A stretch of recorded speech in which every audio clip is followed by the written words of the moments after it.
As you may know, Chrystul Kizer has accepted a plea deal to avoid stiffer sentencing for her murder of Randall Volar.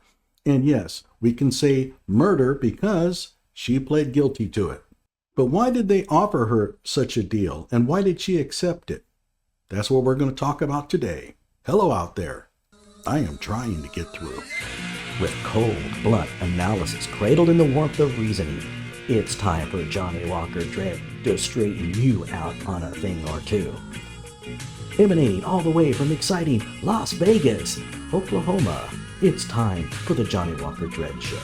I'm going to get my information about her charges and possible sentencing from the Wisconsin Circuit Court Access. Wisconsin allows you to look up the criminal records of anybody in the state through this database, and of course, I'll link it in the description below. But this is where I got my information. So here is the rundown.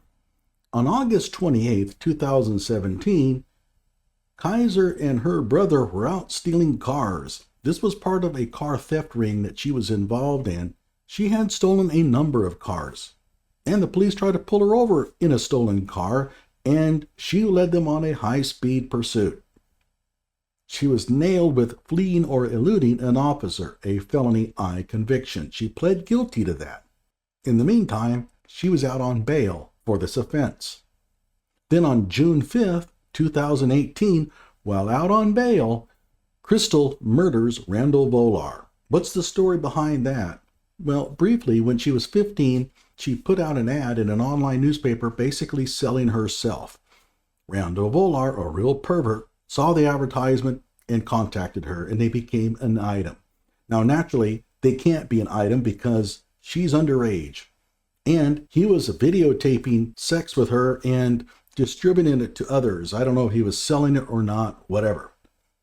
Sometime later, she moves away from Randall and gets an apartment in Milwaukee. It was on June 5th that she took an Uber down to Kenosha, about a 45-minute drive, to party with Randall Volar and then murder him. Sometime during the night, he's sitting in a chair. She walks up behind him, takes a gun, and shoots him in the head. She then set fire to the house to conceal the evidence, which she admitted to the police. About a week later, on June 13th, she's charged with a whole bunch of stuff, leading off with first-degree intentional homicide. Now, the plea deal marked that down to second-degree reckless homicide, which is why you're seeing that on screen. She was facing life imprisonment, which is a mandatory sentence in Wisconsin, plus the modifier, use of a dangerous weapon, the gun. But she was also facing charges for taking and driving a vehicle without consent, basically stealing Volar's car. That's a felony H with a 6-year maximum sentence. Burning down the house would have gotten her 40 years. Bail jumping, because remember, she was out on bail for the earlier fleeing and eluding. And that had a minimum 6-year sentence. And carrying the gun while convicted of a felony. And that carried a maximum of 10 years. Keep in mind, she had been convicted, but she hadn't been sentenced yet. So she's out on bail until she's sentenced. On September 5th, she is sentenced for the earlier fleeing and eluding police. The sentence was 32 months. I don't know what's happened to this, but most likely the time that she spent in prison already for the murder of Randall Volar accounted for this, or perhaps they're just going to absorb this into whatever sentence she is given for the second-degree homicide. I don't know. Then, while she's out on bail for the murder of Randall Volar, she ends up with more charges for getting into a fight with her boyfriend in front of police.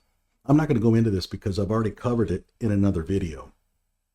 Oh, by the way, I have a Chrystul Kizer playlist if you want to watch more of my videos on her. Now, all of these sentences that you see in front of you here would have been served concurrently. So you're looking at 6 years there. But you're looking at least 40 years for the arson, plus another 10 years for the firearm charge. And then you also have the taking of the car and everything. You're looking at a lot of time. Now, this would have been probably all served concurrently, but even then, you're still looking at a maximum of 40 years for burning a building, which she admitted doing. She would have had no defense against that, even if she had been acquitted of the first-degree homicide charges. She still burned down a building. So getting off on the first-degree murder charge probably wouldn't have helped her. So accepting a plea deal where she's going to be facing a maximum of only 20 years makes a lot of sense. So why did the prosecution offer her what looks like a pretty sweet deal? Well, they had some problems of their own. Number one, they released Randall Volar when they clearly shouldn't have. They had not arrested him for the earlier possession of child pornography. And they were going to catch a lot of heat during the summer during the trial for this. Plus, you also have to think about Kyle Rittenhouse. They were not able to convict Kyle, a white male, but they're going after a young black female. Most of the public really didn't know Chrystul Kizer's real personality.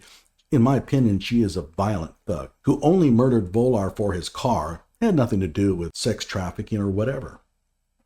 Speaking of sex trafficking, there was an outside chance that she would have been acquitted because Wisconsin has a safe harbor law, an affirmative defense that would have allowed her to shoot Randall Volar if her shooting of Randall Volar was a direct result of trafficking.